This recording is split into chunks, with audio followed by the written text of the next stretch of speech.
감사합니다. 여호수아 강해의 13번째 시간 아골골짝 새로운 희망이 꽃피는 자리라는 제목으로 하나님 말씀 나누도록 하겠습니다. 야이로 원숭이를 만나다라고 하는 책이 있어요. 제목이 참 독특하고 재밌죠. 그 책을 쓰신 신학자 구미정 교수님, 그 책에 보면 이 수업 시간에 있었던 재밌는 일화를 거기다가 쓰셨어요. 칠판에다가 철학자 데카르트의 나는 생각한다, 그러므로 존재한다 라고 하는 그 유명한 명제를 이렇게 쓰시고는 나는에다가 그 다음에 괄호로 이제 빈칸을 두시고는 그러므로 존재한다, 그렇게 쓰셨어요. 그러고는 이 괄호를 한번 여러분들이 한번 채워보라고 그렇게 이제 학생들에게 주문을 했습니다. 학생들이 상당히 곤혹스러워 하더랍니다. 처음에. 그럴만도 한 게 그냥 주어진 삶대로 그냥 살아가기도 바쁜데 자기 존재에 대해서 답을 하려고 하니까 대단히 어려웠던 모양이에요. 그런데 얼마의 시간이 좀 지났을까요? 한참 망설이던 한 학생이 이제 입에서 이제 재치 있는 답이 나오기 시작하고 그 후에 막 쏟아져 나오기 시작했다는 거예요. 첫 번째 학생이 이렇게 얘기를 했대요. 나는 취업한다, 그러므로 존재한다, 이렇게 이야기를 했대요. 그리고 또 한 학생은 나는 연애한다, 그러므로 존재한다, 그렇게 이야기를 했더니 막 여기저기서 야유가 막 질투 섞인 막 함성이 쏟아졌다는 거예요. 그리고는 이어갖고 이 힙합풍으로 쫙 옷을 차려입은 복주족 출신의 남학생이 이렇게 썼답니다. 나는 질주한다, 그러므로 존재한다. 그런데 그 후에도 다양한 답변이 쏟아져 나왔는데 그 중에 가장 많은 지지와 공감을 받은 명제가 이것이었다고 해요. 나는 쇼핑한다, 그러므로 존재한다. 이게 가장 공감을 얻었다는 거죠. 우리 소비의 시대를 잘 나타내 보여주는 문구인 것 같아요. 뭔가를 소유하고 싶은 것은 모든 인간이 가진 욕망이죠. 하지만 지금처럼 이 소유에 대한 욕망이 부풀려진 시대도 찾기가 어려울 것 같아요. 오죽했으면 가장 좋은 광고의 기준이 시청자로 하여금 자신을 초라하게 여기도록 만드는 것이라고 했겠습니까? 우리는 하루에도 수백 수천 건의 광고와 대면하고 살죠. 텔레비전 화면에는 잘생기고 멋진 젊은이들이 나오고 혹은 중후한 중년들이 등장해서 인간다운 삶이란 바로 이런 거야 라고 하면서 그들이 선전한 것을 꼭 소유해야 행복할 것이라고 설득하는 것 같습니다. 졸지에 그것을 소유하지 못하면 불행한 인간으로 전락하고 말 것 같습니다. 구미정 교수님은 이런 시대가 말하는 내용을 이렇게 요약을 하셨어요. 구매하라, 그리하면 너와 내 집이 구원을 얻으리라. 시대가 그렇다는 거죠. 구매력이 곧 그 사람의 존재와 가치로 취급되는 세상입니다. 그런데 10계명 중 10번째 계명을 우리는 잘 알고 있습니다. 그것을 제가 세 번역으로 좀 읽어드리면 너희 이웃의 집을 탐내지 못한다. 너희 이웃의 아내나 남종이나 여종이나 소나 나귀나 할 것 없이 너희 이웃의 소유는 어떤 것도 탐내지 못한다. 탐심을 우리가 품게 되면 우리 안에 내재되어 있는 하나님의 성품으로부터 점점 멀어집니다. 결국 하나님의 뜻을 행할 능력을 상실하도록 만드는 것이 탐심이죠. 오늘 본문도 탐심이 빚어낸 비극을 우리에게 잘 들려주고 있습니다. 우리가 지난 시간 한번 살펴보았듯이 여리고를 정복하고 기세등등한 이스라엘 백성들이 이제 아이성에 이르렀습니다. 여호수아는 정탐꾼을 보냈고 정탐꾼들은 돌아와서 아주 자신감 있게 보고를 하죠. 큰 힘을 들이지 않아도 저 아이성쯤은 정복할 수 있다는 것이었습니다. 그래서 여호수아가 한 3,000명쯤 군사들을 보내게 되죠. 실제로 이 고고학 이 발굴에 의하면요, 이 성읍이 수용할 수 있는 최대 인구가 고작해야 한 1000명 정도 되었을 것이라고 이야기합니다. 그러니까 사실 여호수아의 전술은 상당히 꽤 적절한 조치였다고 생각할 수 있겠죠. 그런데 결과가 어땠죠? 그 성읍 사람들의 3배나 되는 사람들을 보냈음에도 불구하고 패배했습니다. 그 패배 앞에서 그 이해할 수 없는 상황 속에서 여호수아가 입을 열어서 하나님께 질문을 합니다. 이번 패전으로 인해 이 주변 부족들이 자기들을 만만하게 여길 것이 분명하지 않겠습니까? 또 주님의 명성을 어떻게 지킬 것이냐, 그렇게 하나님께 불평하는 것이었습니다. 마치 여호수아는 이 패전의 책임이 하나님께 있다라고 이야기하는 것 같아요. 그런데 하나님은 분명하게 말씀하십니다. 지금의 이 패전의 책임이 바로 너희에게 있다고 말해요. 그래서 7장 11절에 보면 주님이 말씀하시죠. 이스라엘이 범죄하여 내가 그들에게 명령한 나의 언약을 어겼으며 또한 그들이 온전히 바친 물건을 가져가고 도둑질하며 속이고 그것을 그들의 물건들 가운데 두었느니라. 누군가가 하나님께 돌려야 할 것을 몰래 훔쳤던 것입니다. 당시 고대 시대에는 전쟁에 승리하면 전리품을 다 나누어 갖는 것이 관습이었어요. 그런데 여호수아만큼은 그러지 않았습니다. 하나님께 돌리도록 했어요. 그 이유가 뭘까요? 그 이유를 우리가 추론할 수 있는 것은 신명기 말씀 때문일 것입니다. 출애굽기 말씀일 것입니다. 출애굽기 13장 2절에 보면 이렇게 기록되어 있어요. 제가 읽어드릴게요. 이스라엘 자손 중에서 사람이나 짐승을 막론하고 태에서 처음 난 모든 것은 다 거룩히 구별하여 내게 돌리라. 이는 내 것이니라 하시니라. 아멘. 처음 난 것을 거룩히 구별하여 하나님께 드리라는 말씀입니다. 그 말씀에 근거하여서 첫 가나안 성읍 이 여리고의 전리품을 하나님 앞에 드린 것이죠. 그런데 여기서 이렇게 한 이유가 분명히 있습니다. 그동안 이스라엘 백성들은 광야 생활을 통해서 자신들이 이방 민족과 달리 그들이 존재하는 이유가 사람이 빵으로만 사는 존재가 아니라 하나님의 말씀으로 사는 것임을 그동안 배워왔고 또 이것을 가르치기 위해서였다는 것입니다. 실제로 이스라엘이 먹고 사는 문제뿐만 아니라 전쟁 역시 하나님께 달린 문제였어요. 그런데 여러분, 이들이 실패한 이유가 뭐였죠? 간접적인 이유. 이스라엘 백성들은 정탐꾼들의 보고를 듣고 하나님께 의견을 물었습니까? 안 물었습니까? 이 정탐꾼들의 보고만 들었습니다. 그리고 자신들의 보기에 옳은 대로 그냥 판단대로 결정하여서 나간 것입니다. 그들이 한 가지 착각한 것이죠. 전쟁이 사람의 세력의 크기에 달렸다고 착각한 것입니다. 뿐만 아니라 하나님께 거룩히 성별되어야 할 물건을 아간이 훔친 거예요. 그동안 하나님의 은혜를 엄청나게 경험해 놓고 여러분, 아간과 같이 행동하기가 너무 어렵지 않겠어요? 아무리 탐심이 든다 하더라도 그동안 하나님께서 요단강을 가르셨어요. 그리고 하나님께서 하나님의 놀라운 은혜로 그 철벽과 같은 이 여리고성이 무너졌단 말입니다. 그것을 다 눈으로 목격했어요.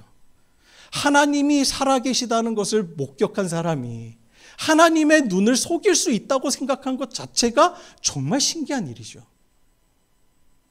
그는 여전히 빵에 먹을 것에 매달리는 허망한 인간이었다는 거예요. 그런데 문제는 아간의 탐심이 하나님의 것, 즉 구별되어서 성전 기물로 다시 거듭나야 할 그 부정한 물건을 공동체에 그대로 들여옴으로써 공동체 전체를 다 오염시켰다는 것입니다. 심지어 그 공공의 것, 그 공공재를 개인의 것으로 취한 죄를 그가 범했다는 거예요. 그의 욕심이 결국은 출애굽 공동체에 큰 해를 끼쳤습니다. 그는 자기도 모르는 사이에 백성을 괴롭히는 자가 된 거예요. 사람들은 그를 아골골짜기로 끌고 갑니다. 그리고 돌로 쳐 죽였어요. 오늘 본문의 이야기의 주인공인 아간의 이름의 뜻이 바로 괴롭히다라는 그 뜻의 아갈과 유사하고요. 그가 죽은 아골 골짜기도 고통이다라고 하는 뜻이 담겨져 있습니다. 아골 골짜기는 백성들에게 이 아간의 죽음과 맞물려 고통스러운 기억을 상기시키는 장소로 각인됐을 거예요. 또 그의 이름은 한 개인의 탐심이 한 공동체에 얼마나 큰 해악을 끼칠 수 있는지를 상기시키는 역사적인 이름이 되어버렸습니다. 이 사건을 제가 한 주 동안 묵상하는 동안 너무나 암담한 느낌을 받았습니다. 이 아간의 이 시대에 이 당시만 하더라도 아간과 같은 사람은 많지 않았습니다. 아간 이 한 사람뿐이었어요. 또 출애굽 공동체에 아간의 범죄를 드러내고 그에 합당한 처벌을 그가 받고 내려졌습니다. 오늘날의 관점에서 보면 그를 죽이고 그의 식솔들까지 다 잡아 죽인다는 것이 다소 대단히 잔인해 보이지만, 그런데 그들 나름대로 사회를 정화시키는 장치가 작동하고 있었다는 거예요. 차라리 그 시대가 지금보다는 희망이 있던 시대였는지도 모르겠습니다. 비리를 저지른 공직자나 정치인에 대해서 준엄하게 과거를 청산하지 못한 결과 우리는 지금 불신의 시대를 살아가고 있습니다.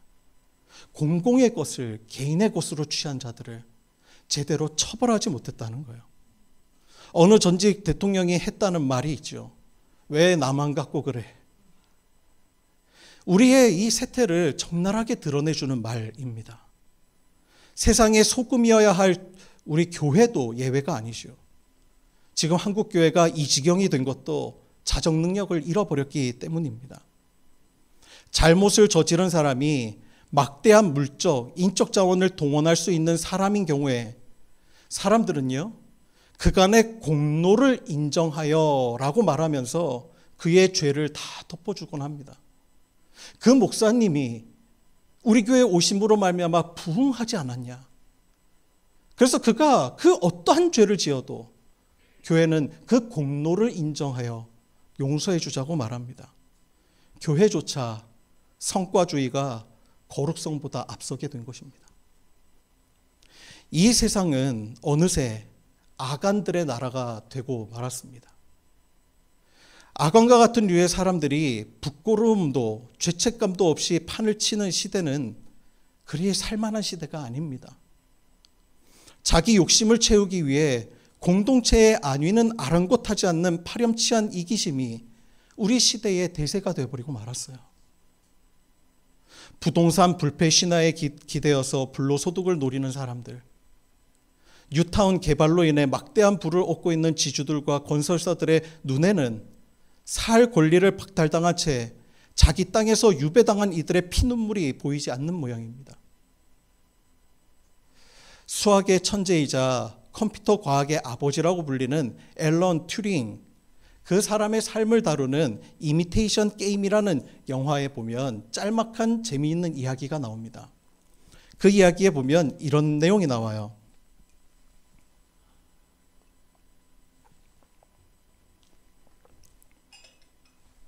친구 둘이 정글 속을 걸어가다가 사자가 으르렁거리는 소리를 듣게 됩니다. A라고 하는 친구가 그 소리를 듣자마자 우리 모두가 함께 숨을 곳이 어디일까? 그리고 생각하면서 찾습니다.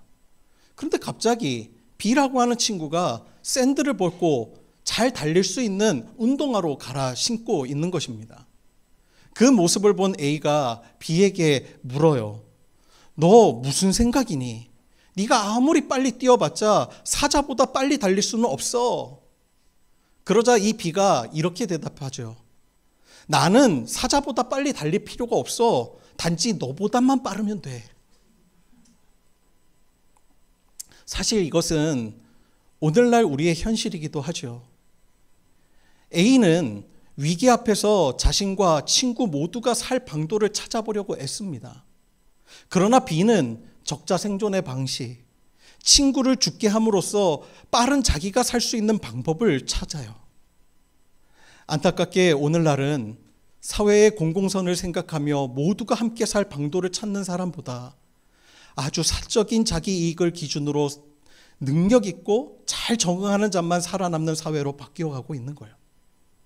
이것이 악한의 세상이죠. 우리에게 당면한 과제들을 함께 힘 모아 풀어보려는 사람들은 점점 적어지고 모두 다 경쟁의 사다리에서 더 높은 곳으로 올라가려고만 발버둥치고 있습니다.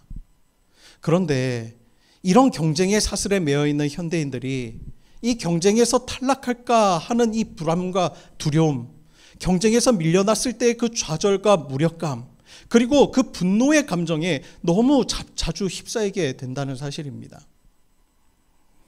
오늘날은 과거와 비교하여서 매우 많이 발전했지요. 정말 편리하고 매우 발전한 시대를 우리가 살아가고 있지만 위와 같은 이유로 어느 때보다도 더 많은 외로움과 불안에 쌓여 살아가고 있습니다. 그리고 언제든 허무와 무의미의 늪에 빠져 헤매는 것이 이 현대인의 삶인 것 같습니다.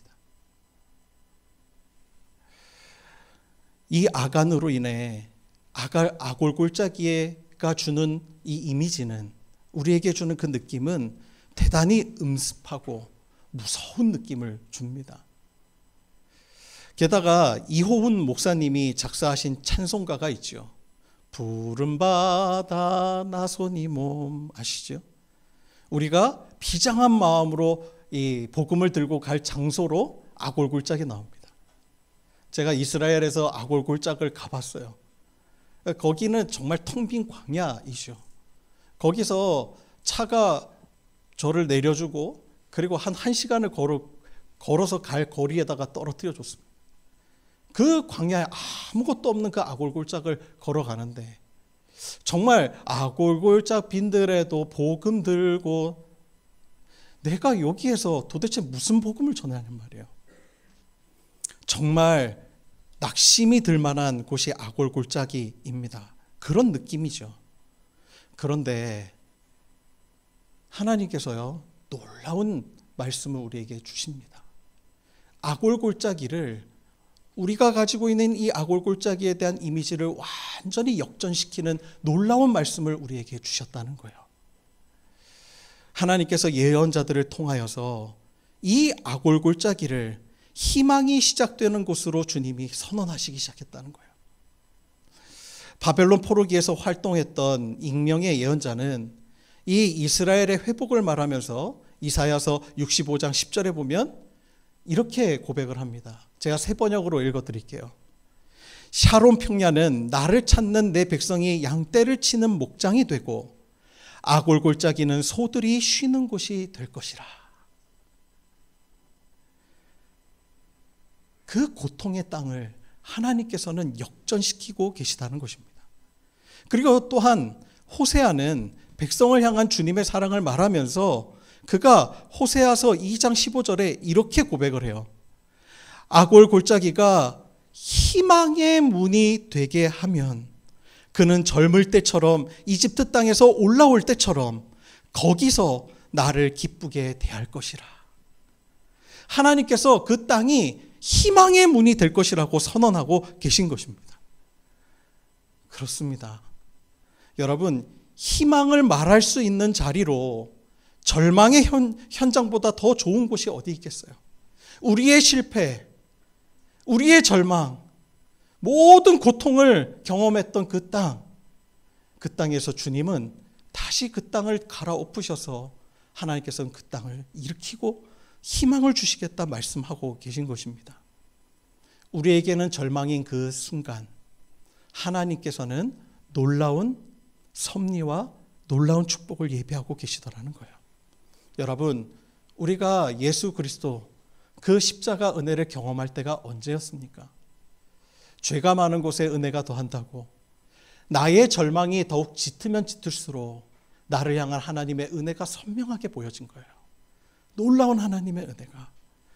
여러분, 우리의 삶에 절망이 비추어질 때 그리고 이 시대를 바라보면서 아간과 같은 나라 같다라고 여겨질 때, 어디를 보아도 아간들만 가득 차 있는 것 같을 때, 주님은 그 땅에서 아간의 죄를 아골골짜기에 죽이시고 다시금 하나님께서 그 땅을 희망의 땅으로 바꾸시겠다고 말씀하고 계신 것입니다. 그렇다면 그 땅은 누구에 의해서 만들어질까요? 아간의 탐욕과 그로 말미암은 이 공동체적 고난, 그리고 처벌의 기억이 서려져 있는 곳, 그곳이야말로 새로운 역사의 출발점이 되어야 합니다. 고래에는, 고래 알죠? 고래 가운데는 누군가가 이렇게 상처를 입으면요, 참 놀랍대요. 상처 입은 동료가 숨을 쉬지 못할 때 그 상처 입은 동료가 수면 위로 떠올라서 숨을 쉴 수 있도록 등을 떠받쳐주는 그런 고래들이 있다는 거예요. 그 역할을 감당하는 고래들. 그런데 그 고래에 대한 이야기를 딱 읽으면서 그 생각이 든 거예요. 아, 아골골짜기가 희망의 골짜기로 바뀔 수 있는 것은 바로 오늘날의 교회와 성도가 이 말씀을 가슴에 품고 하나님의 말씀대로 살아갈, 그걸 임무와 사명으로 살아가는 성도들에 의해서 세워지겠구나 한다는 것이었습니다. 아간에게 그러한 삶은 기대할 수가 없죠. 아간에게는 그러한 삶은 낯선 삶입니다. 하지만 우리가 하나님을 믿는 우리에게는 그러한 삶이 상식이 되어야 하고 당연한 일이 되어야 하는 것이죠. 구미정 교수님의 질문에 우리가 이렇게 고백했으면 좋겠어요. 나는 아간의 길을 행하는 그런 사람이라 라고 얘기하지 않고, 나는 하나님의 뜻을 행한다. 그러므로 존재한다. 믿음의 삶이란 바로 그것이지요. 아간들로 가득 찬 세상 속에서 때로는 무식당하고 어리석고 손가락질 당하여도 나는 하나님의 뜻을 행한다. 그래서 나는 존재하는 거야. 그래서 나는 그리스도인이야. 그렇게 말할 수 있는 그 한 사람을 통하여서 그 땅에 희망이 시작되어진다라고 하는 것입니다. 우리가 서로를 밟고 올라서고 개인의 탐욕으로 공동체를 위기로 빠뜨리는 그런 악왕과 같은 사람이 아니라 누군가의 생명을 소중히 일으켜내는 생명의 사람이 되어질 때 그곳에서 희망이 꽃핀다는 것입니다. 어떤 사람이 있었어요. 그 사람의 집에는 넓은 마당이 있었답니다. 그리고 그 마당에는 아름다운 잔디가 쫙 펼쳐져 있었죠. 이 사람은 이 잔디밭을 매우 아꼈습니다.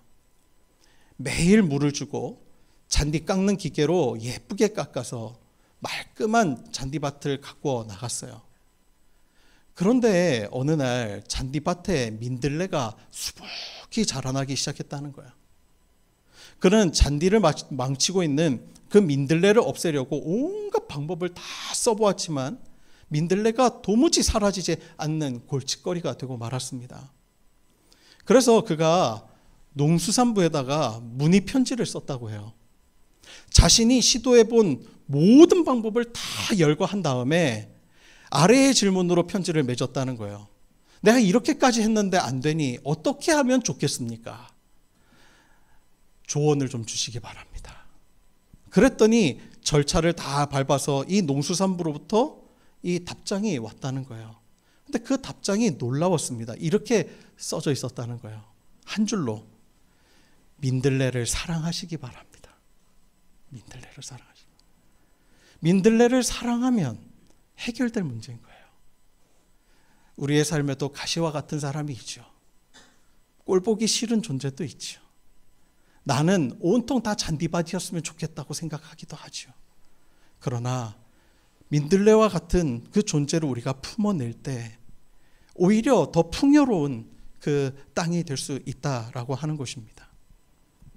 하나님께서는 오늘 우리 그리스도인들을 통하여서 아골골짝같이 메마른 뼈로 가득한 그 땅에 하나님께서는 하나님의 생기로 하나님께서 다시금 하나님의 나라를 세워가기를 소망하십니다. 우리가 아간의 길을 택하는 자가 아니라 하나님께서 희망을 갖고 계시고 하나님의 마음을 품고 이 땅에 하나님 나라를 세워나가는 우리 모든 더불어 기쁜 교회 믿음의 성도들이 되시기를 주님의 이름으로 축원합니다. 기도하겠습니다.